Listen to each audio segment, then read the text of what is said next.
Mas listener, pemilu merupakan proses demokratis yang melibatkan partisipasi publik ya, yang dimana hasilnya ini sangat tergantung dari preferensi pemilih. Nah, bukan hanya tergantung dari preferensi pemilih, tapi juga ada faktor-faktor lainnya ya, seperti faktor politik, sosial, ekonomi yang terus berubah seiring waktu. Dan smart listener, di hari ini kita kembali di spesial program talk show bersama KPU, dan hari ini kita membahas mengenai nasib caleg di pemilu 2024. Dan hari ini kita sudah kedatangan tamu spesial nih. Iya, Pasti Anda sudah bisa melihat ya di channel YouTube Smart FM Makassar. Bisa lebih dekat lagi dengan mic-nya? iya. Ya. Hari ini kita bersama dengan anggota KPU Kota Makassar Divisi Teknis Penyelenggaraan. Kita bersama dengan Bapak Gunawan Masar. Selamat pagi, Assalamualaikum warahmatullahi wabarakatuh, Selamat Pak pagi. Gunawan. Waalaikumsalam warahmatullahi wabarakatuh. Gimana kabar tak? Alhamdulillah sehat. Alhamdulillah ya, Iya, akhirnya bisa kembali berjumpa dengan Pak Gunawan ya iya. setelah 5 tahun yang lalu ya. Kalau 2 tahun yang dua lalu tahun yang barangkali. lalu, aduh Iya, lama banget kalau iya. 5 tahun yang lalu. 2020 ya, pertengahan 2020. 2020 kalau tidak salah ya. Iya, baik. Pak Gunawan, untuk hari ini tentu kita akan membahas ini terkait dengan nasib caleg di pemilu 2024 ya. Iya, Dan untuk Anda nih smart listener, kami juga mengundang Anda yang ingin berinteraksi ya, langsung saja di line WhatsApp di 0811 46 10 11 atau juga di channel YouTube Smart FM Makassar ya, live chat ya di channel YouTube Smart FM Makassar. Baik, Pak Gunawan, ini sebentar lagi kita akan menyelenggarakan pesta demokrasi ya. iya. Ya, tentu Sudah sangat dekat ya. sudah sangat dekat ya. Tentu harapannya nih masyarakat juga menyambutnya dengan antusias ya. Iya, Iya, Pak Gunawan, sebelum kita akan untuk menyelenggarakan pesta demokrasi ini tentu ada hal-hal yang harus diketahui masyarakat ya. Tapi sebelumnya ya, sebelum kita ingin mengetahui juga nih tentang terkait nasib caleg di pemilu 2024, mungkin dari Pak Gunawan ini bisa memberikan sedikit gambaran ya. Ini terkait undang-undang yang akan berlaku di pemilu 2024 ini. Mungkin bisa sedikit gambaran ya, iya. Pak Gunawan.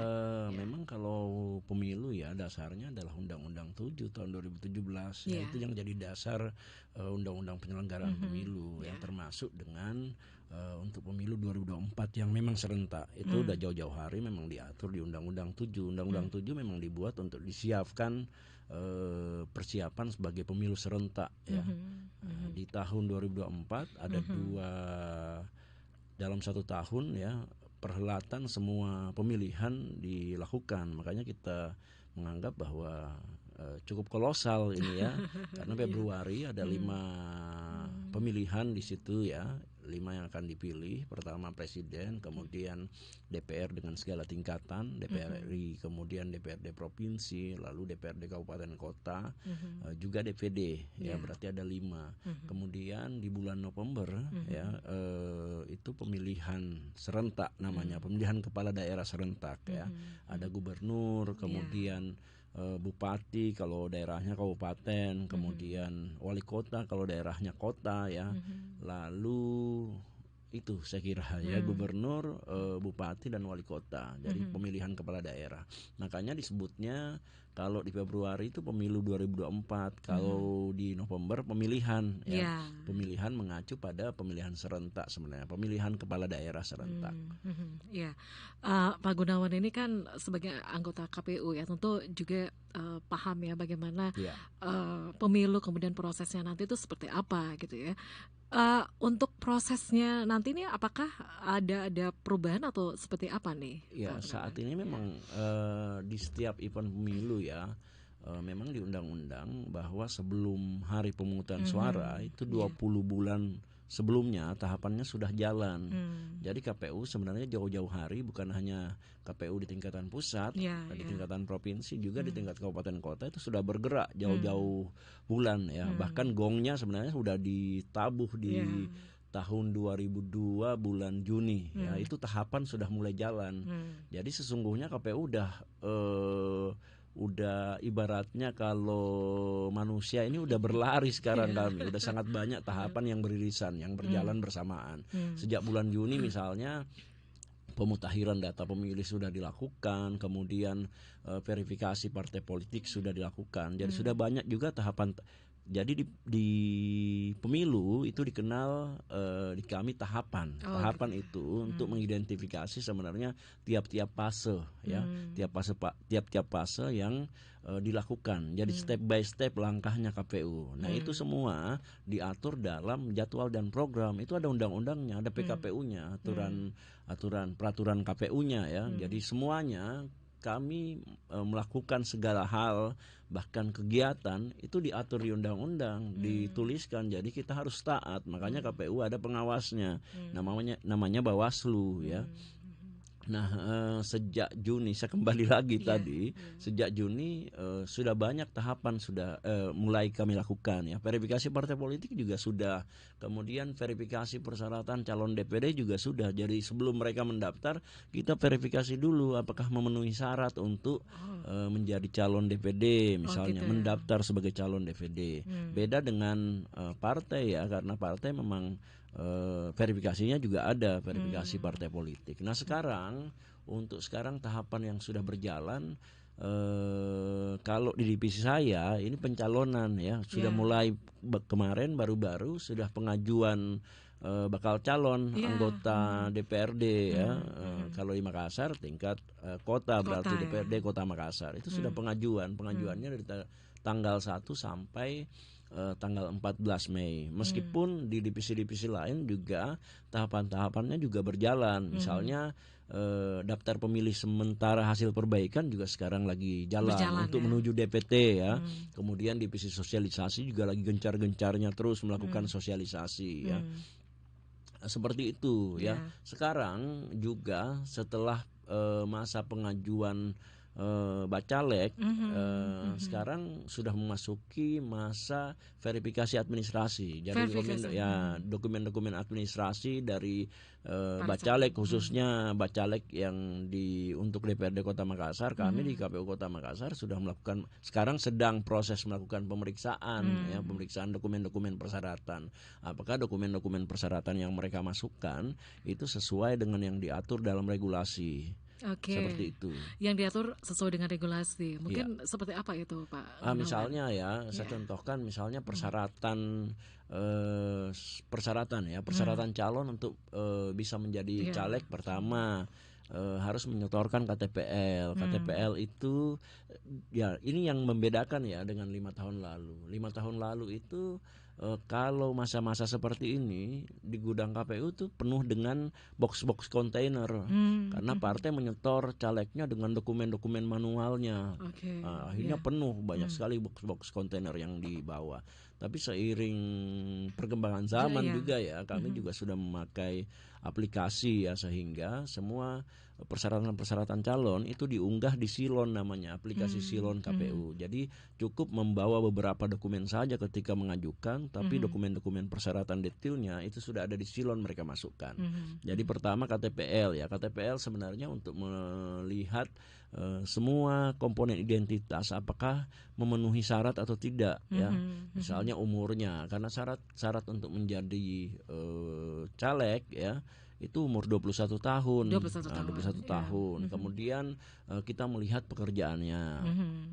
Pekerjaannya itu ada dalam regulasi, ada pekerjaan-pekerjaan yang dilarang untuk mendaftar sebagai menjadi calon legislatif atau anggota DPR. Misalnya ya, kepala daerah itu harus mengundurkan diri, harus disertakan dengan surat pengunduran diri. Lalu PNS itu tidak boleh menjadi, tidak boleh PNS. Kemudian TNI, Polri, komisaris BUMN, BUMD ya, direksi ya, dan pekerjaan-pekerjaan lain yang sumber keuangannya dari negara ya, itu tidak dibolehkan, sehingga pekerjaan-pekerjaan itu harus disertai dengan surat pengunduran diri dari pejabat yang berwenang ya, itu. Kemudian dokumen-dokumen lain banyak lagi, sangat banyak, misalnya ijazah SMA ya, minimal karena syaratnya memang SMA. Kalau misalnya nama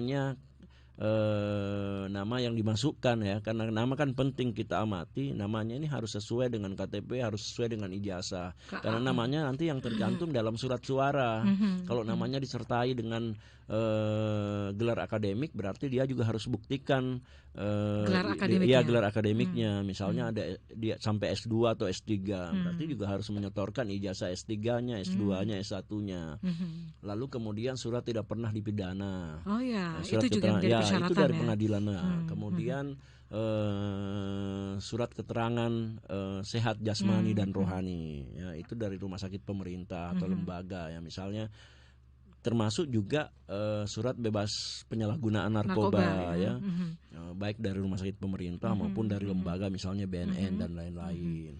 Lalu khusus misalnya caleg-caleg yang bermasalah yang pernah dipidana, Itu gimana tuh, Pak? itu harus menyertakan surat sudah menjalani Hukuman pidana, pidana. ya pidana 5 tahun dan jeda 5 tahun itu dari lapas ya, lembaga pemasyarakatan, itu juga harus disertakan seperti itu Ya, ya. mereka masih bisa ikut ya untuk pencalonan ya, untuk para caleg ini yang pernah dipidana begitu, Pak. Masih bisa.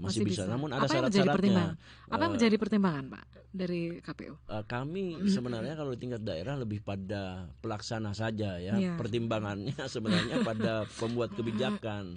Jadi kami di daerah lebih pada ketika hal itu diatur dalam regulasi ya kami laksanakan. Ya. Hanya saja memang ada beberapa syarat-syaratnya.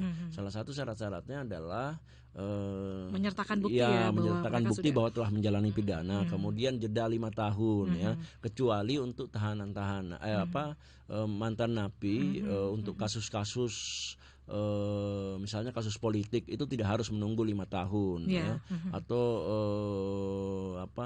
tapi untuk kasus tertentu seperti korupsi, kemudian teroris, kemudian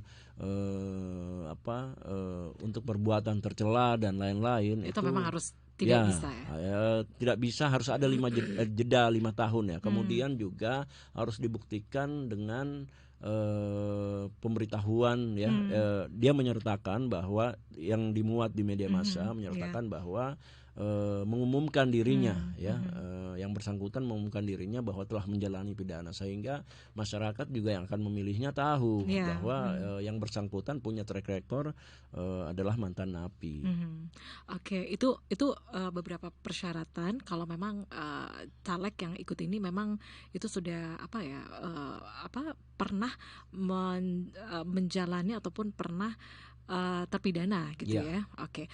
Pak Gun, kalau Pak Gunawan ya, kita lanjut lagi seperti informasikan tadi. Jadi memang untuk saat ini adalah proses ya, proses kualifikasi ya, verifikasi ya, untuk administrasi dari para caleg ya. Nah, untuk dari caleg sendiri nih, untuk pada saat proses verifikasi ini apa sih yang biasa yang mungkin ini menjadi missing untuk mereka begitu? Kesalahan apa yang biasanya mereka lupa gitu kan pada saat melakukan proses verifikasi ini? Dari verifikasi beberapa hari ini ya, prosesnya sebenarnya ada 2 hal yang kami periksa betul ya. Pertama adalah kegandaan bacalek. Ya, itu kami temukan kegandaan bacalek. Kegandaan bacalek itu ada dua jenis sebenarnya. Ada kegandaan internal, ada kegandaan eksternal. Jadi gandaan internal adalah ketika ada bacalek yang ternyata diajukan oleh satu partai politik, tapi sebenarnya dia diajukan dua partai politik. Bukan, misalnya ini ganda internal ya. Kalau ganda eksternal 2 partai politik. Kalau ganda internal 1 partai politik, tapi dia diajukannya di 2 dapil atau 2 kabupaten lain, di kabupaten di tempat wilayah lain, atau di lembaga perwakilan lain. Contohnya misalnya Partai A kemudian diajukan di Kota Makassar, tapi ternyata juga yang bersangkutan diajukan juga di kabupaten lain, atau kalau tidak di kabupaten lain ternyata diajukan juga di tingkat provinsi untuk DPRD provinsi misalnya, atau diajukan di kabupaten lain di luar Sulsel. Kayak gitu yang terjadi. Jarang yang di dapil yang sama di kota yang sama karena langsung ketahuan ya. Tapi kalau di kota lain itu ada, itu yang kami dapati. Itu di Makassar kemarin terakhir datanya ada 10 yang kami dapati ya, kasus bacalek ya, Ganda ya? Ganda, bacalek ganda untuk internal. Kemudian untuk ganda eksternal itu ada 13 13 caleg. kasus Ya, ya, kasus bacalek. Jadi kalau ganda eksternal ini di dua partai yang berbeda ya, dua partai yang berbeda, tetap kayak begitu ya. Jadi ada misalnya di Makassar diajukan, Terus kemudian di partai lain itu di kabupaten lain, iya, iya. yang kayak gini Jadi kebaca ya. iya. Jadi memang harus memilih salah satu saja ya. Ya, pada akhirnya nanti kan setelah verifikasi administrasi ada masa perbaikan namanya. Ya. Masa perbaikan itu kedua nama bacalek bersangkutan itu akan kami coret ya, akan di akan digantikan, tapi nanti diajukan kembali oleh partai politik. Misalnya di partai politik yang dia pilih diajukan kembali, di partai politik yang sudah tidak dia pilih itu mengajukan penggantinya. Jadi prosesnya seperti itu ya. Ya. Oke. Baik, kita masih lanjut lagi nih Pak Gunawan, dan ini ada beberapa pertanyaan yang sudah ada. Saya coba baca dulu ya. Baik, selamat pagi juga untuk Anda yang baru bergabung bersama kami di 101,1 Radio Smart FM Makassar dan juga di channel YouTube Smart FM Makassar ya. Kita masih talk show bersama KPU, dan untuk pertanyaan pagi ini, upaya untuk menaikkan partisipasi pemilih seperti apa nih, terutama untuk golongan pemilih pemula, terutama antisipasi golput yang trennya ini terus meningkat nih, Iya. Pak Gunawan. Saya kira salah satunya adalah sosialisasi yang intensif ya, dan memang sejak selalu saya sebutkan ya, sejak pilkada memang pilkada 2020 di Makassar, kita tahu sekali bahwa pemilih pemula di Makassar itu cukup tinggi, sehingga memang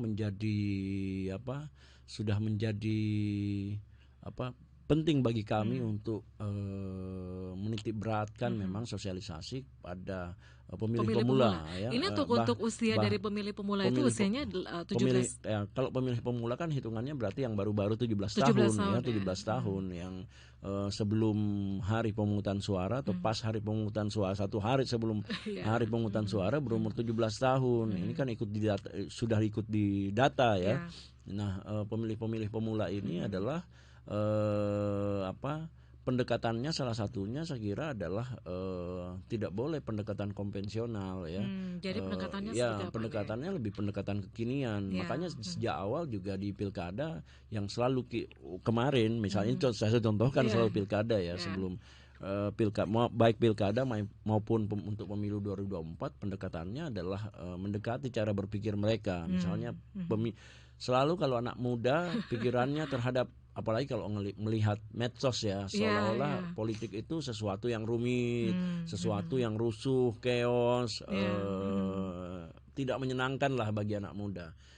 Sosialisasi itu lebih pada diarahkan pada bagaimana menumbuhkan minat pemilih-pemilih pemula untuk ikut berpartisipasi, bahwa penting mereka ikut supaya pemilu ini itu membahagiakan, menyenangkan. Ini adalah pemilihan yang membahagiakan sebenarnya. Jadi mindsetnya diubah seperti itu gitu ya. Saya kira juga tidak lepas dari termasuk penentuan 14 Februari ya, sebagai hari kasih sayang. Tiba-tiba 14 Februari makanya di KPU kita beri nama kasih juga suara ya, gitu. Ya, hari dari hasil kasih sayang menjadi hari kasih suara ya.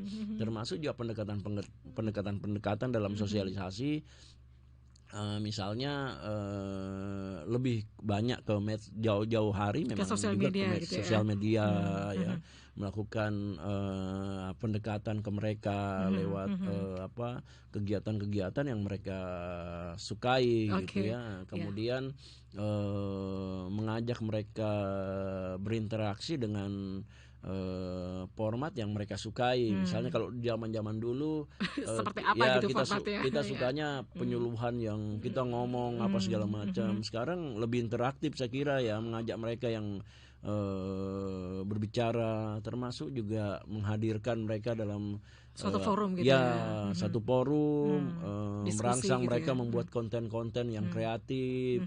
Kemarin-kemarin misalnya kita bikin lomba membuat konten untuk anak muda.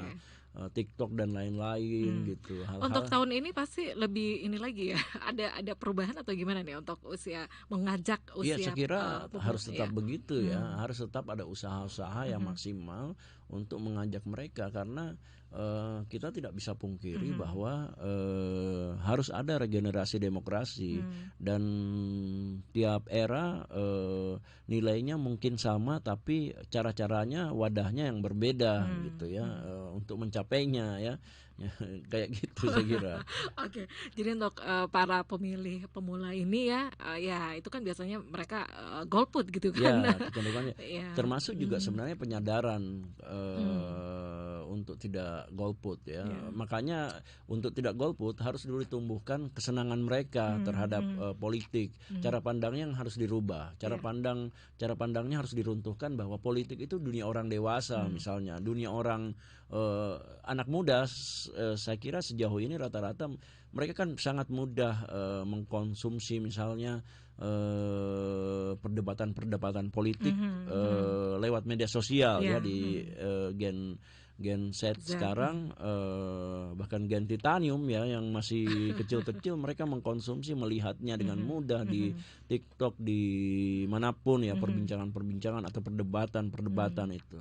Saya kira juga harus diberi penyadaran bahwa perdebatan itu bukan hal yang tabu ya. Ya. Anak muda juga harus berani mengungkapkan Apa yang mereka aspirasi rasakan ya ya? apa yang mereka rasakan karena sesungguhnya politik akan berpengaruh pada ikut berpengaruh pada sendi kehidupan dia Ya. gitu. Ketika dia memilih pemimpin yang tepat misalnya wakil yang tepat hal-hal yang bisa menunjang kehidupannya juga Ya. ya anggaplah misalnya berpengaruh loh pada Kehidupan kehidupannya bangsa dia. ini ke depannya gitu ya. Bukan hanya bangsa, bisa jadi juga sampai ke detailnya. Misalnya kalau pemimpinnya paham IT, tiba-tiba dibuat banyak tempat-tempat yang Ya. space WiFi apa segala macam, tempat tempat-tempat untuk anak muda berkarya itu berdampak langsung pada Kehidupan ya. ya selama ini kan kalau berbicara mengenai kehidupan bangsa rasanya terlalu jauh Iya, bagi anak oke. muda Untuk gitu. sehari-hari aja dulu Ya ya. sehari-hari Oke. aja sebenarnya tempat-tempat nongkrong akan lebih banyak karena perekonomian akan dihidupkan oleh si pemimpin ini dan sebagainya Oke. misalnya. Jadi jangan takut ya untuk memilih calonnya gitu kan Iya, ya. dan Ya, harus ya. berani. Anak-anak muda juga harus berani Iya. bersuara. Apalagi saya kira era media sosial adalah era di mana panggung-panggung itu banyak. Dulu kan era ketika ingin kita bersuara Iya.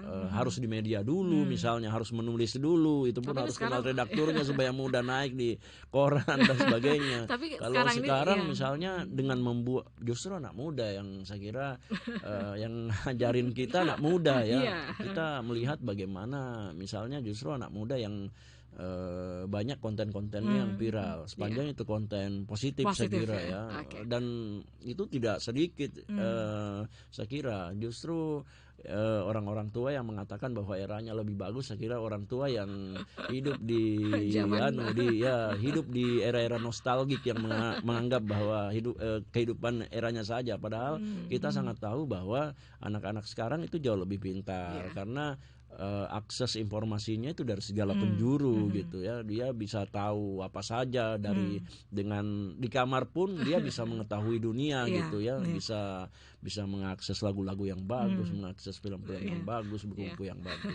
Mereka lebih kreatif ya. Iya. Oke. Baik, Pak Gunawan kita lanjut lagi dan ini ada pertanyaan lagi. Gimana potensi anak muda untuk menjadi caleg di 2024 ini katanya Bang ya. Kemudian apakah sudah ada gambaran pemilihan terbuka atau tertutup? Oke, ini pertanyaan dari Ahmad Muzakir katanya nih. Oh ya, caleg Gelora Dapil 3 Biringkanaya katanya. Oh ternyata nih yang mendengar kita juga nih. Oh, ya. Sudah caleg, Sudah caleg ya. gitu, ya. Oke. Langsung dijawab atau kita break dulu? Iya. Kita break dulu ya. Baik, dan Smart Listener kami juga mengundang Anda ya untuk bisa berinteraksi sekali lagi di WhatsApp ya di 0811461011 dan juga di live chat ya di channel YouTube Smart FM Makassar. Anda jangan kemana-mana, kami akan kembali sesaat lagi. Ya, Anda masih bersama kami, talk show bersama KPU dengan tema nasib caleg di pemilu 2024 ya. Masih bersama Pak Gunawan di sini, anggota KPU Makassar Divisi Teknis Penyelenggaraan ya. Sekali lagi terima kasih untuk Anda yang sudah bergabung. Yang pertama di sini ada Yabaf Hedrojati, kemudian ada Ahmad Muzakir ya. Ini pertanyaannya nih ya. Saya lanjut Ya, lagi baca. Gimana potensi anak muda untuk menjadi caleg di 2024 ini? Apakah sudah ada gambaran pemilihan terbuka atau tertutup nih? Nah ini dari ternyata ya salah satu caleg Gelora Dapil 3 Biringkanaya, silakan. iya, saya kira Hmm, terbuka ya, hmm, hmm, karena memang syarat untuk bisa caleg seperti tadi yang saya sebutkan ya, di umur hmm. 21, Ya. 21 tahun ya.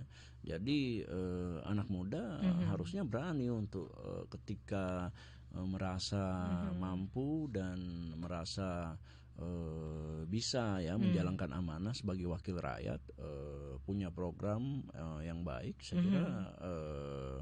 Kenapa ya kenapa percaya enggak diri gitu ya, ya aja gitu percaya diri ya? saja Ya, ya, percaya diri saja, apalagi kalau misalnya punya teman yang banyak gitu ya. ya, yang Yang bisa membuat dikerahkan, ya yang iya. membuatnya mudah terpilih Terpilih ya. ya. Kemudian untuk profesional terbuka atau tertutup ya, ini nyaris semua pertanyaan caleg, bahkan jauh-jauh sebelum pengajuan kemarin yang rame-rame memang bacalek ya, karena apa, ada juga beberapa partai yang curhat sama saya, misalnya Ya, dia ya bilang, Pak, Pak. ini pendaftar kan sebelum pengajuan partai membuka pendaftaran bacalek ya bagi masyarakat yang ingin Ya. menjadi caleg. Mhm, Mereka mengeluhkan, dia bilang banyak caleg yang masih ogah-ogahan mendaftar karena mereka hmm, masih harus melihat apakah hmm. yang dipakai sistem Terbuka, proporsional ya. terbuka tertutup. Tutup. Memang ada Perbedaan. perbedaan ya ketika yang ditetapkan adalah proporsional terbuka atau proporsional tertutup. Kita tahu bersama bahwa sistem proporsional terbuka itu memungkinkan ya semua memilihnya adalah nama-nama di Mhm, partai ya. mhm, mhm, Jadi dipilih langsung ya, mhm, caleg-caleg dipilih langsung oleh masyarakat ya. mhm, Kalau mhm, sistem proporsional tertutup,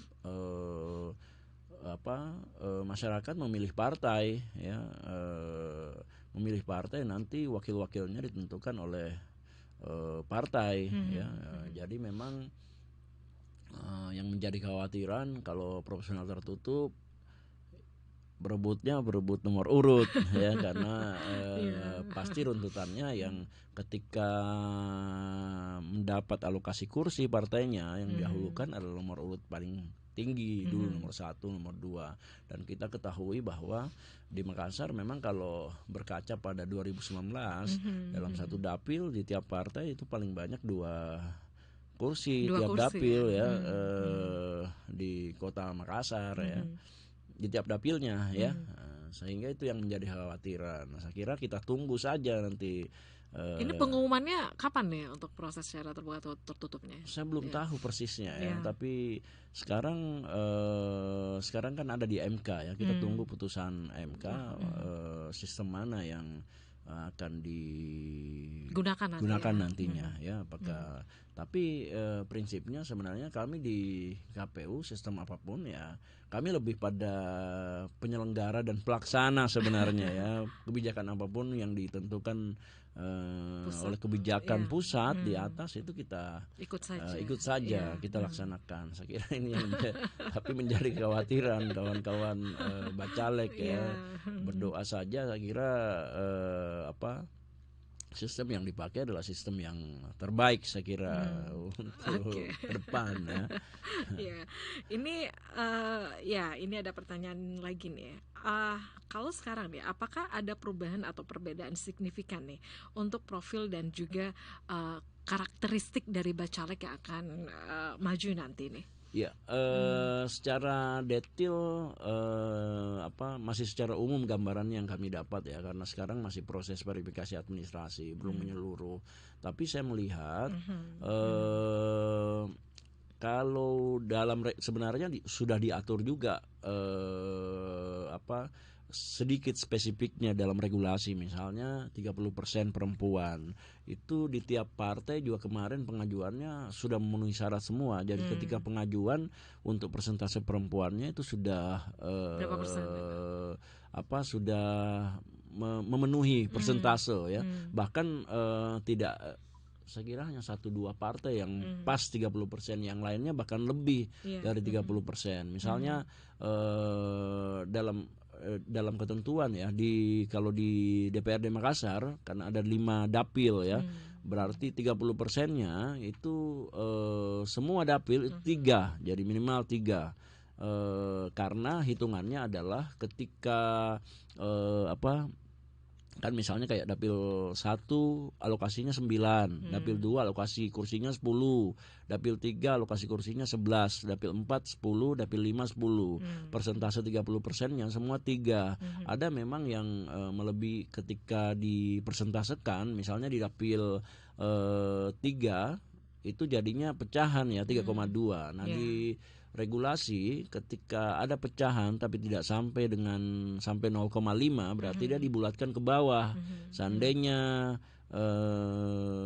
di atas 5 itu dibulatkan ke atas. Itu yang terjadi ketika alokasi kursi 9 misalnya. Ketika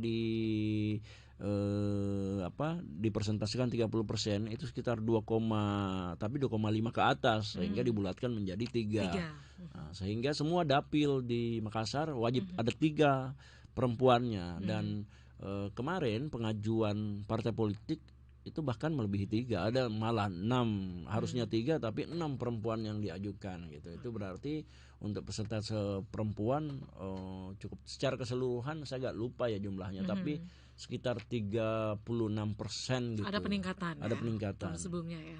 Kemudian juga kami belum pada spesifikasi umur ya, tapi saya melihat secara keseluruhan banyak caleg-caleg muda, malah saya lihat dominan ya. Kemarin juga saat pengajuan kan yang saat partai mengajukan itu yang mengajukan ketua dan sekretarisnya. Mereka didampingi banyak caleg-caleg muda semua. Justru pamer-pamer kekuatan muda kemarin, semua partai politik yang datang ke Kota Makassar pamer kekuatan muda semua. Oke. Pak Gunawan, tentu ini ya, kalau semuanya untuk profil dan karakteristik dari para bacalek untuk di pemilu 2024 nanti, seperti diinformasikan memang ini untuk dari partisipasi dari para perempuan ya, bacalek perempuan ini ada peningkatan ya. Kemudian untuk dari anak muda juga ada peningkatan gitu ya. Nah, kalau dari harapan nih ya dari Pak Gunawan terhadap peran dan kontribusi para calon legislatif nanti, kalau mereka terpilih nantinya, peran dan kontribusi seperti apa yang diharapkan? Ya, saya kira sederhana saja ya. Yang paling penting itu amanah. Amanah turunannya udah sangat banyak sebenarnya. Amanah dalam menjalankan tugas ya. Kita ingin wakil rakyat itu betul-betul menjalankan janjinya, karena saya kira pada setiap kali di fase pencalonan apapun yang saya tangani ya, fase pencalonan ketika mereka memasukkan daftar bakal syaratnya segala macam, mereka juga memasukkan visi misinya. Yang saya baca visi misinya bagus semua, nggak ada yang jelek gitu. Yang persoalan saya kira yang paling penting adalah perjuangan setelah terpilih adalah perjuangan menepati janji. Bagaimana janji-janjinya kemudian dijalankan, karena disitulah perjuangan sesungguhnya ya. Karena saya kira rakyat juga sudah, saya kira sudah punya penilaian ya, bahwa mana wakil rakyat yang mereka pilih kemudian ya janjinya menggantung di awan gitu. Saya kira itu yang paling penting ya. Pada saat pencoblosan juga ini masyarakat biasanya tuh ada juga yang malas ya pada saat pencoblosan, katanya wes sama aja katanya, mendingan golput deh. Tapi saya kira itu yang mesti diruntuhkan juga ya, bahwa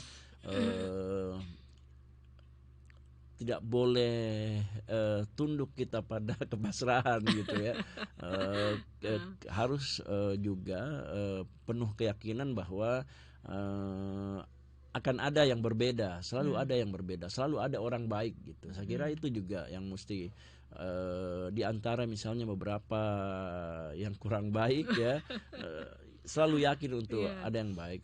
Dalam artian bahwa kita juga harus mempercayai bahwa harapan itu ada gitu. Saya kira ya, meskipun memang kadang-kadang sulit ya, tidak mudah kita diyakinkan, tapi saya kira di situ seni berpolitik dan seni memilih ya. Iya.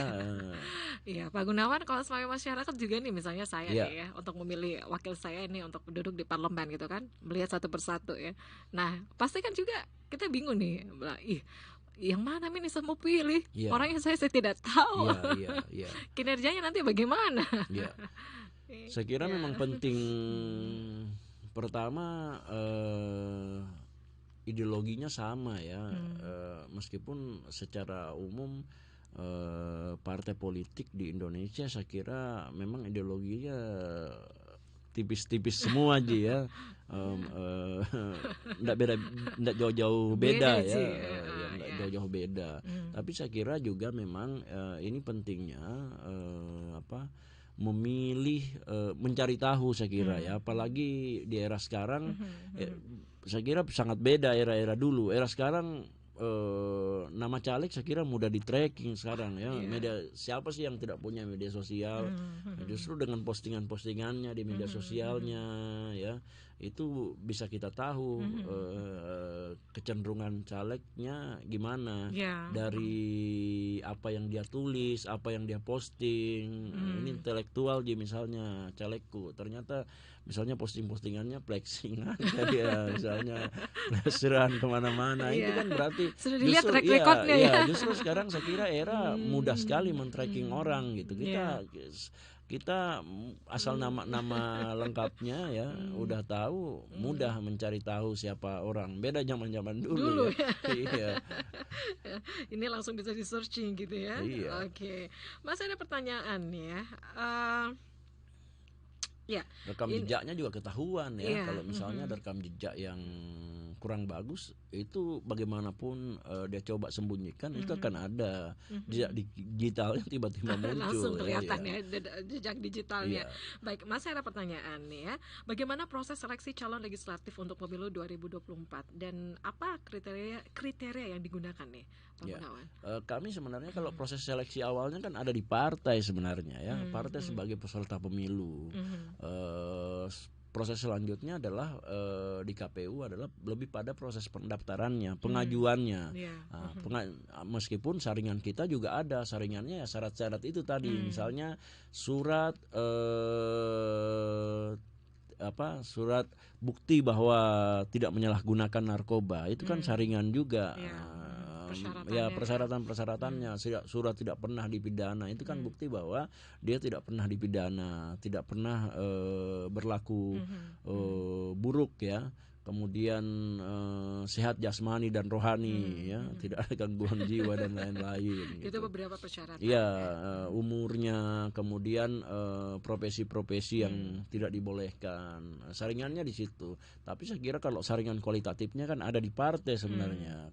Partai sebagai wadah atau lembaga untuk mengkader, untuk menyeleksi lebih awal, jauh-jauh hari itu harusnya dilakukan gitu.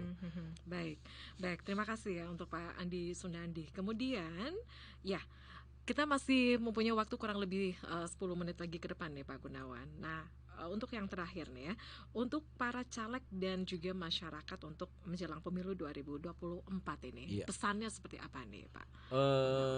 Saya kira itu ya, lebih cerdas lagi memilih gitu. Jangan mudah, meskipun banyak orang yang bilang bahwa di era sekarang lebih pragmatis warga kita ya. Mereka memilih yang ada uangnya misalnya ya, yang money politik ya. Bahkan di Covid kemarin kan banyak sekali tuh yang tersebar di media sosial, misalnya ada jika tidak menerima rapid test, menerima serangan pajar gitu ya. Ada gitu. serangan pajarnya Swabnya dia tolak, petugas rapidnya dia tolak, tapi serangan pajarnya dia terima. Itu banyak itu yang kesebar ya. selain meme memang foto-fotonya ya di yang spanduk-spanduk yang ditempel. Tapi saya kira penting ya warga untuk lebih cerdas, jangan hanya melihat pemberiannya saja ya, jangan tergiur dengan money politik, karena saya kira kepentingan kita kan justru dengan menerima uang dari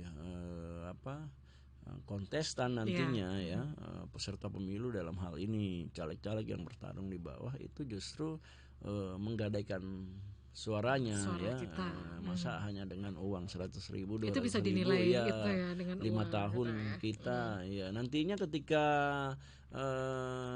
mereka tidak menepati janji ya, ketika Kecewa dong. kecewa, tapi caleg juga merasa tidak berhutang budi ya, karena ya kau juga sudah ambil uangku gitu. Lebih ke ya pikirannya kayak gitu. Jadi, nah itu untuk pesan untuk masyarakat nih, untuk caleg sendiri nih yang mau maju nih gimana Pak? saya kira menjadi wakil rakyat yang lebih cerdas ya, bukan sekadar ya paling penting itu saya kira amanah, terus kemudian harus paham bahwa posisi caleg nantinya apalagi terpilih saya kira adalah posisi mulia. Dia wakil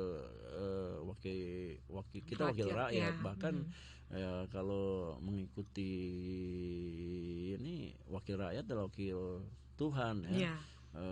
Kita memperjuangkan kepentingan banyak orang. Justru sebenarnya apalagi di era sekarang saya kira wakil rakyat sangat mudah untuk menunjukkan empatinya, simpatinya ke rakyat. Jalur distribusi dalam artian tempat untuk berinteraksi itu sangat banyak, panggungnya sangat banyak. Dulu aja misalnya dulu untuk wakil rakyat yang benar-benar misalnya mau mengabdi, mereka bekerja dalam senyap. Sekarang untuk bekerja dalam senyap itu susah gitu ya.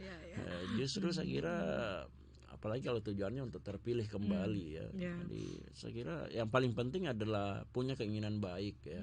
Niatnya itu harus tulus niatnya gitu tulus, ya. Niatnya tulus. Ya, ini untuk bisa kembali terpilih gitu kan. Ada juga nih yang mengatakan ya untuk anggota legislatif yang ya mudah-mudahan mereka bisa terpilih kembali gitu kan. Katanya ya jangan terlalu banyak sosialisasi, katanya yang harus dilakukan itu harus kerja nyata katanya. Terus langsung ke masyarakat ya. Saya kira itu yang penting ya. Oke, Mas Heri disampaikan Pak Gunawan untuk saya closing statement kita. Ya, Oke. Karena secara umum sebenarnya udah semua ya. Baik. Dan sekali lagi terima kasih ya untuk Anda yang sudah mengirimkan pertanyaannya untuk live chat ya di channel YouTube Smart FM Makassar. Dan ini ada yang terakhir nih dari Pak Ahmad Muzakir. Pak kasih penjelasannya Pak Gunawan dari KPU Kota Makassar dan teman-teman media Smart FM. Sukses dan dimudahkan segala urusannya. Semoga bisa ini ya terpilih ya. Baik, sekali lagi terima kasih ya Pak Gunawan Mazhar, anggota KPU Kota Makassar Divisi Teknis Penyelenggaraan. Dan Smart Listener, demikian talk show bersama KPU. Untuk perbincangan ini Anda bisa kembali melihatnya, menontonnya di channel YouTube Smart FM Makassar. Sekali lagi terima kasih Pak Gunawan. Sama-sama. Dan Smart Listener, demikian saya Mirza Arianti pamit. Selamat pagi dan sukses untuk Anda. Bye-bye.